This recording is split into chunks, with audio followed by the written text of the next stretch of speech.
माननीय उद्धव ठाकरेजींनी देशहितासाठी आतंकवादाच्या विरोधात ताठ मानेने उभं राहावं अशी आमची त्यांना विनंती आहे। अपेक्षा आहे की त्यांनी ताठ मानेने उभं राहावं। माननीय उद्धवजींनी शरद पवार साहेबांच्या दबावासमोर झुकू नये। झुकेंगे नहीं हे केवळ बोलायचं नाही, आता करून दाखवायचं। त्या पलीकडे माननीय उद्धवजींना आमचं निवेदन आहे, त्यांनी त्यांच्या मर्जीतला पोलीस आयुक्त आता नेमलाय, तर थेट मुंबई पोलीस आयुक्तांना आदेश द्यावेत की दाऊदचे हस्तक, दाऊदच्या गँगमधली लोक आणि त्यांचा राजकीय वरद असलेल्या नवाब मलिकांसारख्या सगळ्या लोकांवर मुंबई पोलिसांनी गुन्हे दाखल करावे। मुंबई पोलिसांनी फौजदारी गुन्हे दाखल करून गोदीवाला कंपाऊंड नंतर अजून एक बांद्रा कुर्ल्याच्या प्रॉपर्टीचं प्रकरण आजच्या वर्तमानपत्रामध्ये समोर आलं आहे। अशा अजून किती नेत्यांच्या किती ठिकाणी दाऊद किंवा दाऊदची बहीण किंवा दाऊदचे हस्तक याच्याशी आर्थिक व्यवहार आहेत,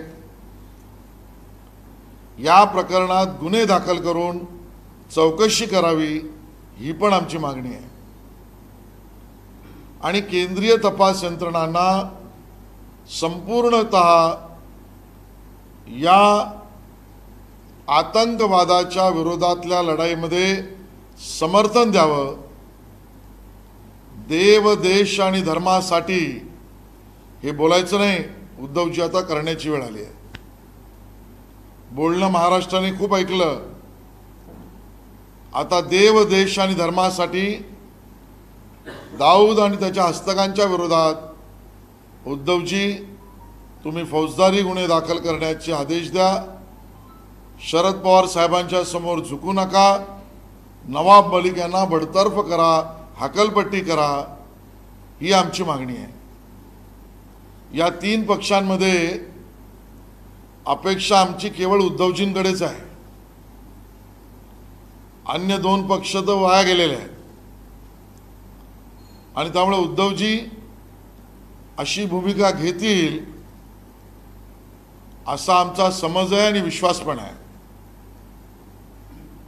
उद्धवजी अशी भूमिका घेतील त्याला भारतीय जनता पार्टी कुठलेही आडेवेडे अट न टाकता, राजकीय भाग प्रकरण न करता 100% समर्थन द्यायला तयार आहे।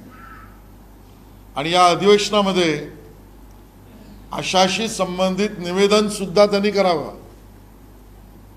भाजप खुल्या दिलाने उद्धवजी तुम्हाला समर्थन करेल, राजकारण राहील बाजूला, हरकत नाही। काही प्रकार गेल्या दिवसांपासून चालू आहेत, विशेषतः काही लोक या बातम्या दाबण्याचा, बातम्या वळवण्याचा, विपर्यास करण्याचा प्रयत्न करत आहेत आणि नवाब मलिक यांची अटक जणू काही राजकीय अटक आहे अशा स्वरूपाचं वातावरण निर्माण करण्याचा प्रयत्न करत आहेत। पण सत्य सगळ्यांसमोर आलंच आहे, पुन्हा एकदा आणण्याचा हा प्रयत्न आहे। याची एक पार्श्वभूमी आहे आणि पार्श्वभूमीपासून तपास आहे, आपण नीट समजून घ्यावा अशी माझी विनंती आहे। पहिला FIR ठाणे कसार वाडवली पोलीस स्टेशनमध्ये 18 सप्टेंबर 2017 ला झाला आहे। 2017, आज आपण 2022 मध्ये आहोत।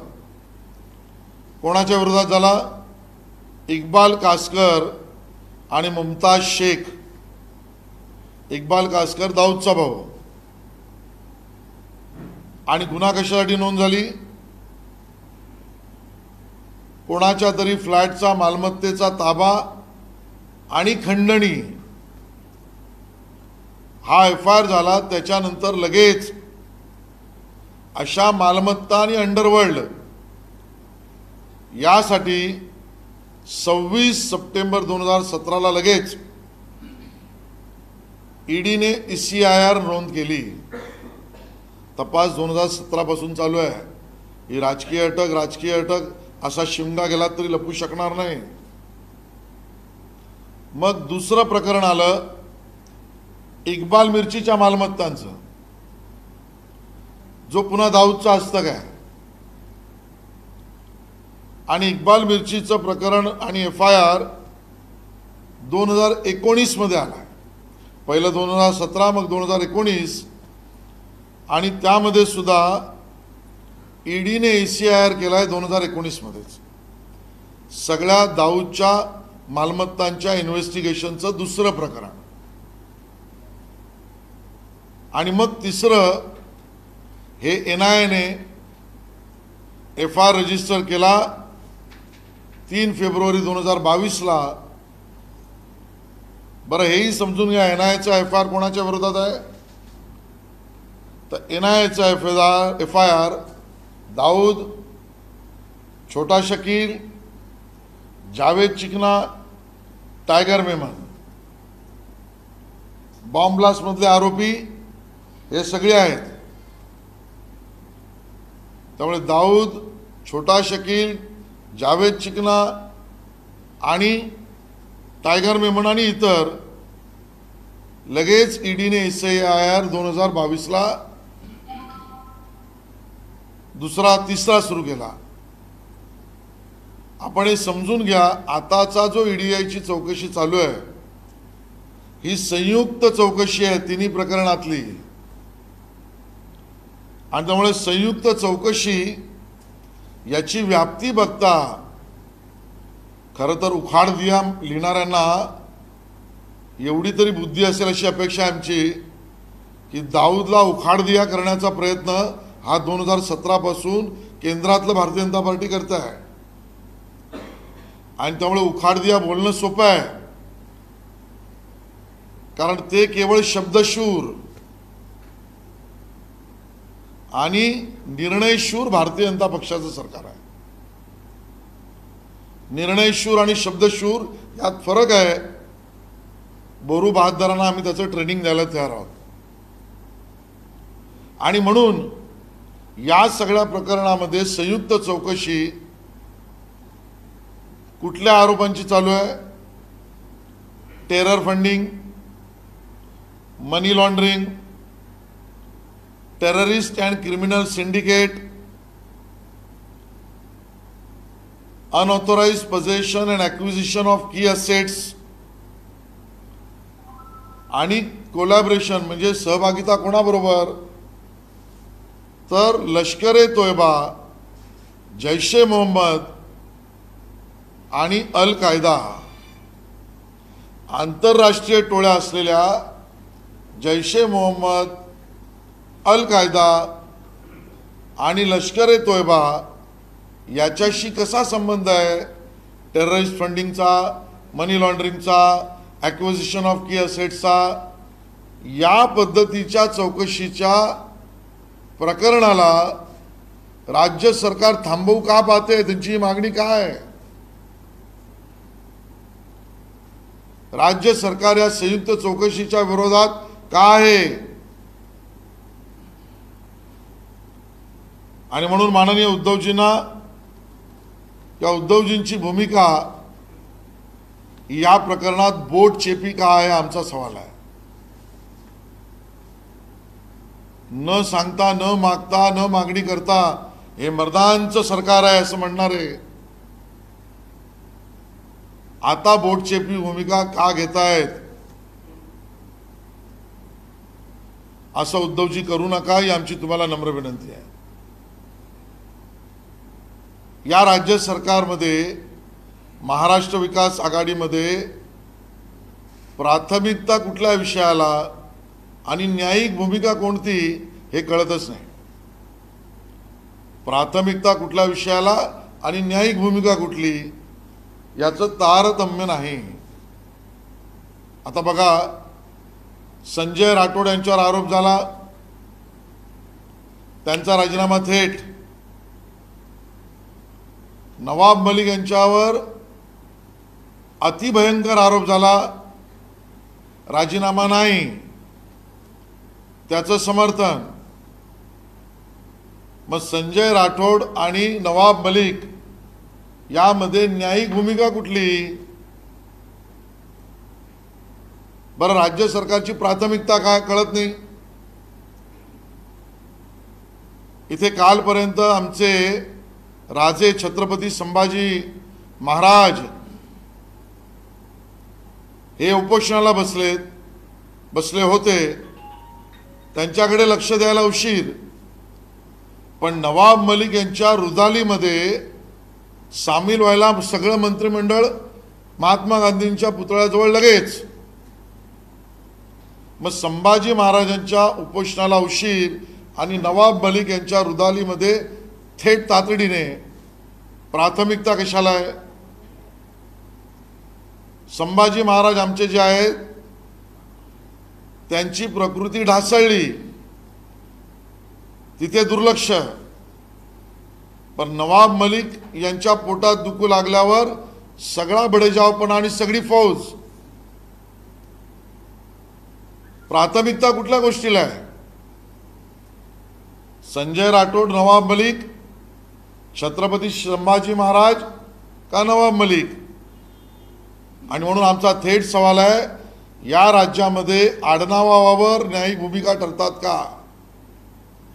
विशिष्ट आडनाव विशिष्ट समाजाची असली तर त्यांना न्यायिक भूमिका आणि बाकीच्यांना नाही. आडनावावर राज्य चालतं आहे का? माननीय उद्धवजी, अपेक्षा तुमच्याकडनं आहे. तुम्ही असं करू नये, आम्हाला त्या ठिकाणी प्रामाणिकता वाटत आहे. आणि म्हणून या तिन्ही प्रकरणात संयुक्त चौकशीत जी नावं समोर येत आहेत ना, ती सरदार शाह अली खान, सलीम पटेल, सलीम फ्रूट, जावेद चिकना, छोटा शकील, दाऊद इब्राहिम, इक्बाल कासकर, हसीना पारकर, ही सगळी आडनावं आल्यावर केस बंद करायची तुमची भूमिका आहे का? किमान उद्धवजी एवढा तर विचार करा की यातल्या लोकांवर मुंबईतल्या बॉम्बस्फोटाचे आरोप नाही, शिक्षा निश्चित झाली आहे. यातल्या काही लोकांनी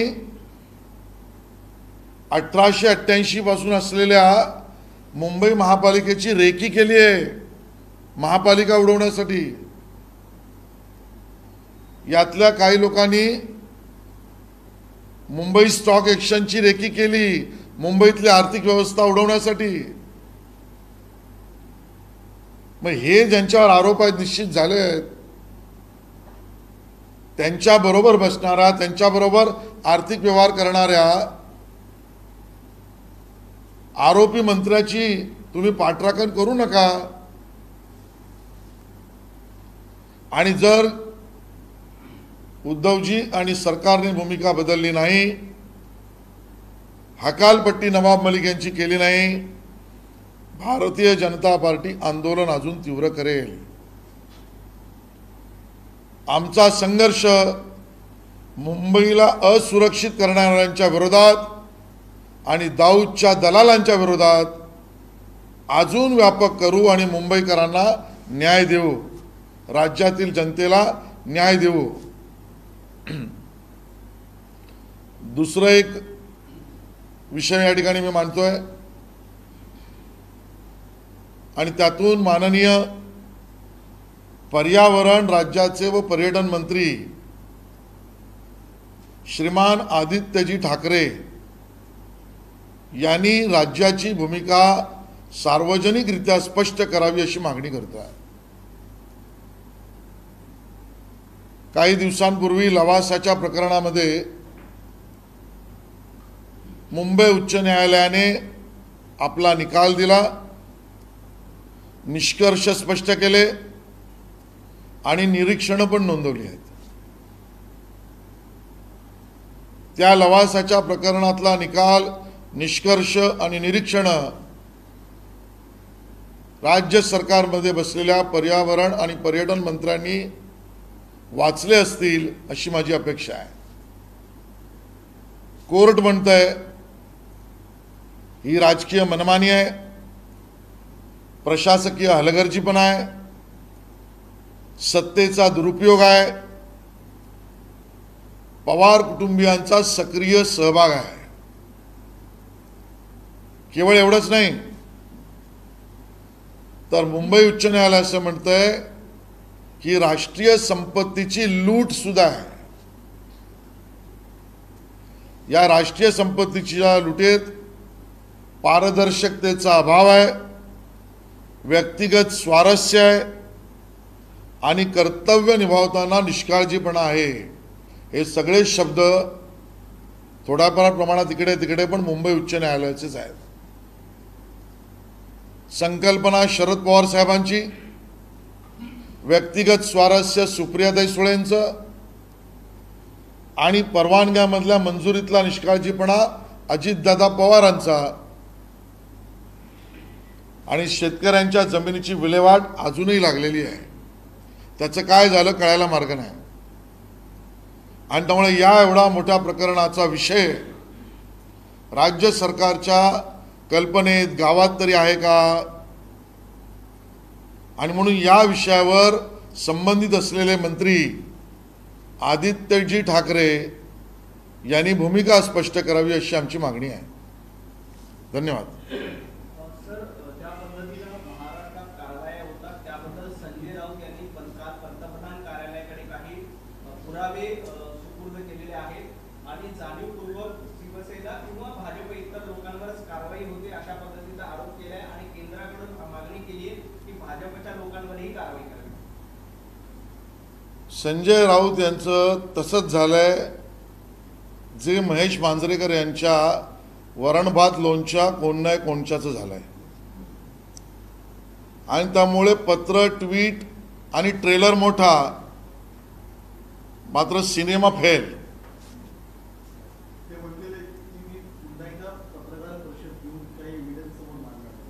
जरूर मांडावे, न मागता सुद्धा तुम्ही मांडतच असता.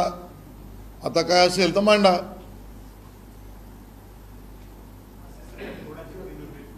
हो गया मराठी. आणखी एक प्रश्न आहे की गेल्या 2-3 दिवसापासून राज्यपालांनी छत्रपती शिवाजी महाराजांनी समर्थ रामदास स्वामी यांच्याबद्दल जे वक्तव्य केलं त्याच्या विरोधात ठिकठिकाणी महाविकास आघाडीकडनं आंदोलन केली जातात. त्याच्यावर भाजपची भूमिका काय? मी या वक्तव्याशी सहमत नाही. अशी जी मी तुम्ही विचारलेल्या प्रश्नाला उत्तर दिलंय. वक्तव्य ज्यांनी केलं त्या वक्तव्याशी मी सहमत नाही. अशी जी 2 दिवसांपूर्वी 50% नाट्यगृह आणि सिनेमागृह सुरू आहेत कायद्यानुसार किंवा मुख्यमंत्र्यांच्या आदेशानुसार, पण दुसऱ्या बाजूला मुख्यमंत्र्यांचे जवळचे आणि युवा सेनेचे पदाधिकारी वरुण सरदेसाई यांनी पार्ल्यामध्ये शो ठेवला होता पावनखिंडचा आणि थिएटर 100% नाही तर त्याच्या पटीत म्हणजे त्याच्यापेक्षा दुप्पट हे भरलेलं होतं. मग नियम हे फक्त सत्ताधाऱ्यांना वगळून आहेत का? कारण नाट्यगृह बघतोय आपण, सिनेमागृह बघतोय, प्रचंड मोठं नुकसान आहे. तुम्ही देखील कोविड नंतर काही गोष्टी सुरू केल्या होत्या, त्यांचा रोजगार सगळा यामुळे बिथरलेला आहे. या सगळ्याकडे कसं नाही, करोनाच्या बाबतीतल्या नियमावलीला त्या व्यक्ती सापेक्ष आहेत असंच वर्तणूक सरकारचं आहे. व्यक्तीप्रमाणे बदलत आहेत, पक्षाप्रमाणे बदलत आहेत. आडनाव जर ठाकरे किंवा ठाकरेंशी संबंधित असलं नियम वेगळे.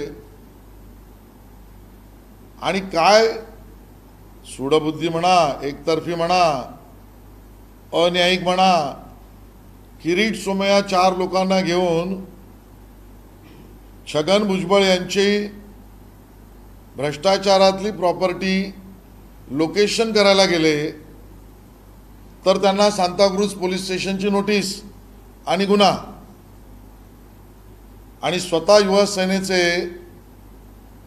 वरुण सरदेसाई पार्ल्यात आणि करोनाच्या ऐन पीक पिरियडमध्ये स्वतः आदित्य ठाकरेजी बांद्रा रेक्लेमेशन प्रॉमनाडवर, बँड्रा वंडरलँड, आणि आता शिवाजी पार्कला फेस्टिवल, यात तुफान गर्दी जमवत आहेत. त्यांना नोटीस नाही, FIR नाही, नियम नाही. 4 लोक किरीट सोमाने जमवले तर गुन्हा. हजारो लोक जमवण्यासाठीचा बँड्राचा वंडरलँड, शिवाजी पार्कचा फेस्टिवल, पार्ल्यातला खिंडीचा प्रयोग हा युवा सेनेचा आहे तर गुन्हा नाही. इतकी अराजकता आणि अन्यायिक भूमिका महाराष्ट्रात यापूर्वी कधीच नव्हती. आणि म्हणून व्यक्ती सापेक्ष नियम, एक नवीन नियमावली या सरकारने बनवली आहे. मागील 3 दिवसामध्ये विष्णू जाधव यांचं स्टँडिंग कमिटीचे अध्यक्ष त्यांच्यावर आयकर खात्याची कारवाई झाली. त्याच्यामध्ये दिसून येते की अनेक कंत्राटदारांचा लाभ जोडलेला गेला आणि त्याच्यामध्ये बोगस कंपन्या स्थापित करून त्याचा मोठ्या प्रमाणात आर्थिक व्यवहार केला गेला. तुम्ही मुंबई महापालिकेत नेतृत्व आता भाजपचं करताय. तुमची मागणी आहे की स्टँडिंग कमिटीचे जे प्रस्ताव यापूर्वी विष्णू जाधव यांच्या कार्यकाळात मंजूर झाले त्या संपूर्ण प्रकरणाची सगळी चौकशी या सगळ्या माध्यमातून करावी. मी या सगळ्या प्रकरणाचा अभ्यास करतोय, बारीक लक्ष ठेवून आहोत आम्ही. अधिकृत आयकर विभागाची स्टेटमेंट्स काय येतात तेही आम्ही बघतो, वाट बघतो. पण एक गोष्ट स्पष्ट आहे, टक्केवारी, कट कमिशन, वसुली, ठेकेदारी, टक्केवारी, कट कमिशन, वसुली आणि ठेकेदारी ही अदृश्य स्वरूपात जी सत्ताधारी शिवसेनेची होती ती आता दृश्य स्वरूपात यायला लागली आहेत. मुंबईकर यांना धडा शिकवल्याशिवाय राहणार नाहीत. एकीकडे प्रकरण वर्ग करण्याचं कळत आहे की DPSC प्रकरण झालं आहे, त्याच्याबद्दल तुम्ही काय म्हणाल? अधिक तपास गतीने होऊ शकतो? बघा, त्या यंत्रणा काय करतात ते मला माहीत नाही आणि त्यांच्या वतीने बोलणं मला आवडतही नाही. जेव्हा अधिकृत बातमी समोर येईल आम्ही त्यावर भाष्य करू. गॅस सिलेंडर हुआ 1000 पार लूट रही मोदी सरकार, असं नाना पटोले ट्विट करतात. नाना पटोले हे महाराष्ट्राचे जोकर आहेत. त्यांच्या वक्तव्याला कोणी सिरियसली घेत नाही. करोनाच्या काळामध्ये सुद्धा जे रस्त्यावर जनतेच्या मदतीला दिसले नाही ते या काळामध्ये जनतेच्या मदतीला काय दिसणार. आणि म्हणून या विषयावर भाष्य करणं टाळणंच सोयीचं आहे. दुसरं शेवटचं म्हणजे की हिंदुत्वाच्या मुद्द्यावर भाजप जे शिवसेना कॉर्नर करण्याचा प्रयत्न करत आहे असं एकंदरीत चर्चा होतं. हिंदुत्वाच्या मुद्द्यावर येणाऱ्या काळात मुंबई महापालिकेची निवडणूक लढली जाणार आहे, कॉर्नर करतात. भारतीय जनता पक्षाची भूमिका निवडणुकीच्या रणनीतीची आम्ही ठरवली आहे. योग्य वेळेला ती जाहीर करू. पण होय, हिंदुत्व आमचा प्राण आहे. हिंदुत्व आमचं सर्वसमावेशक आहे. हिंदुत्व आमचं सर्वसापेक्ष नाही. आमच्यासाठी हिंदुत्व ही कातडी आहे, त्यांच्यासाठी हिंदुत्व ही शाल आहे. हे जनता बघते.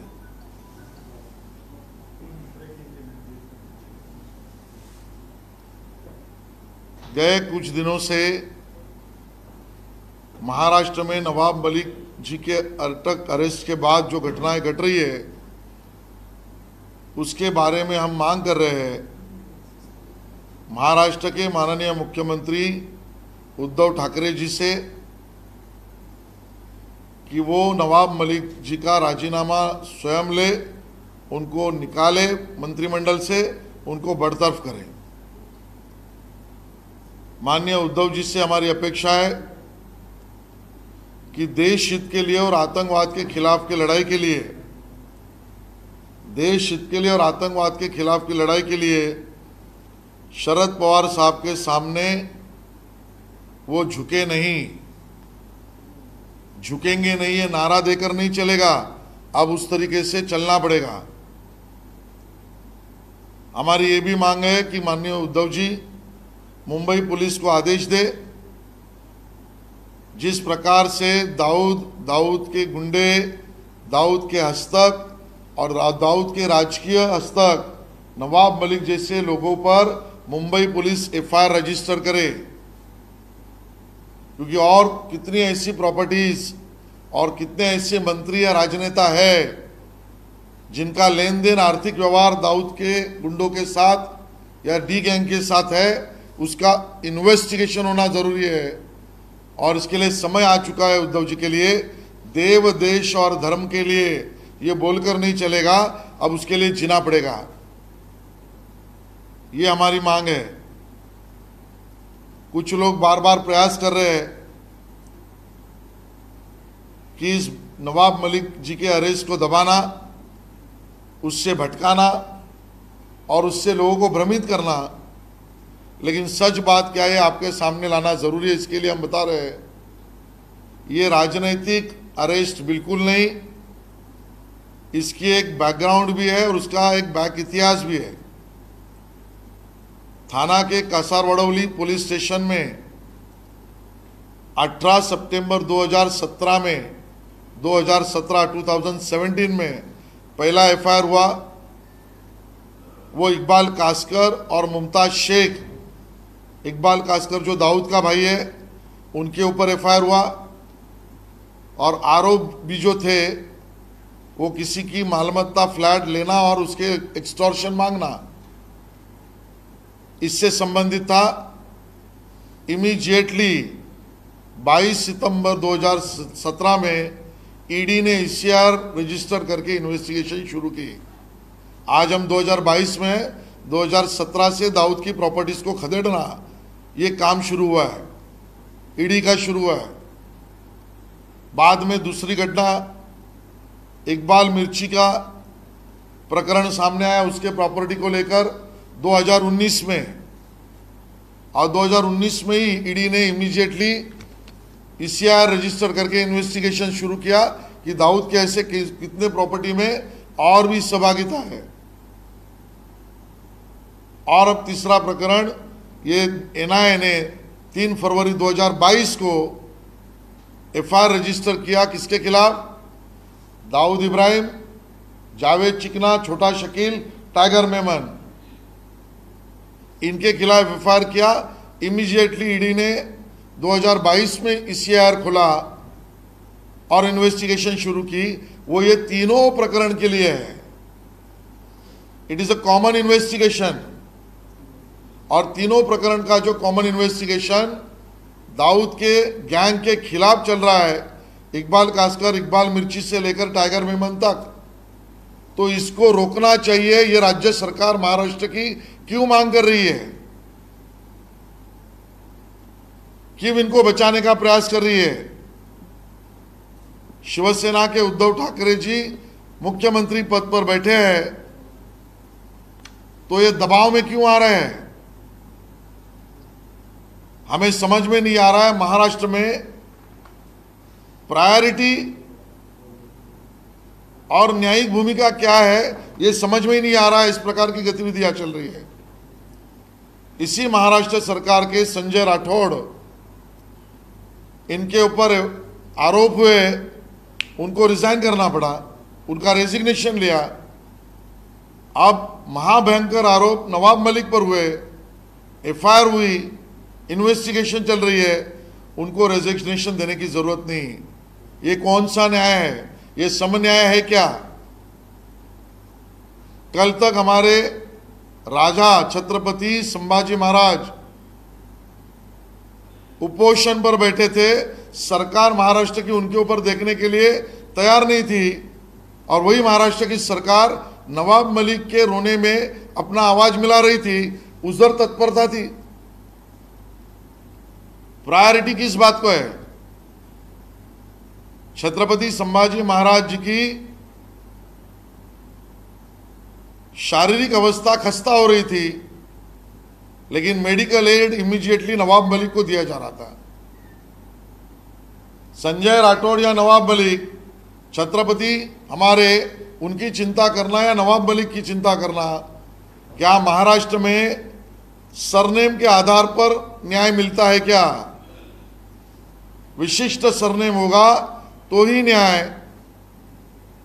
और शायद उसी के कारण दिख रहा है कि ये तीनों प्रकरण की इन्वेस्टिगेशन जब चल रही है, उसमें जो नाम सामने आ रहे हैं, सरदार शाह अली खान, सलीम पटेल, सलीम फ्रूट, जावेद चिकना, छोटा शकील, दाऊद इब्राहिम, इकबाल कास्कर, हसीना पारकर, ये जो सब सरनेम है, इनका इन्वेस्टिगेशन रोकना चाहिए। ये राज्य सरकार मांग कर रही है। ये स्पेशल सरनेम के लिए है क्या? ये महाराष्ट्र और देश का दुर्भाग्य है। और इसके लिए हम मांग करते हैं नवाब मलिक को हकाल देना चाहिए, उनको मंत्रिमंडल से फेंकना चाहिए, नहीं तो भारतीय जनता पार्टी आंदोलन और भी तीव्र करेगी। धन्यवाद।